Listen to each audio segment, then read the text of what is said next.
એએમસીની કાર્યવાહી શહેરમાં લાયસન્સ વિનાના 762 પશુઓને પકડી ઢોર ડબ્બામાં પૂરવામાં આવ્યા। 1684 પશુઓને શહેર બહાર ખસેડવા માટે જણાવ્યું।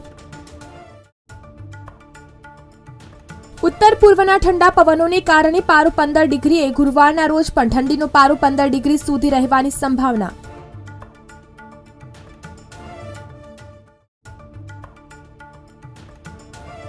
રાજકોટ યાર્ડમાં મરચાની 25,000થી વધુ ભારીની આવક। યાર્ડમાં એક જ દિવસમાં 1,000થી વધુ વાહનોની આવક થતા વાહનોના થપ્પા।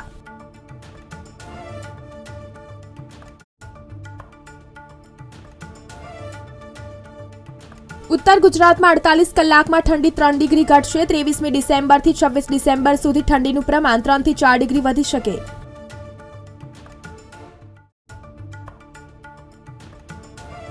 જુનિયર ક્લાર્કની પરીક્ષા સરદાર પટેલ યુનિવર્સિટીની ભરતીમાં ફોર્મ ભર્યાના 3 વર્ષે 240 ઉમેદવાર પરીક્ષાની રાહમાં।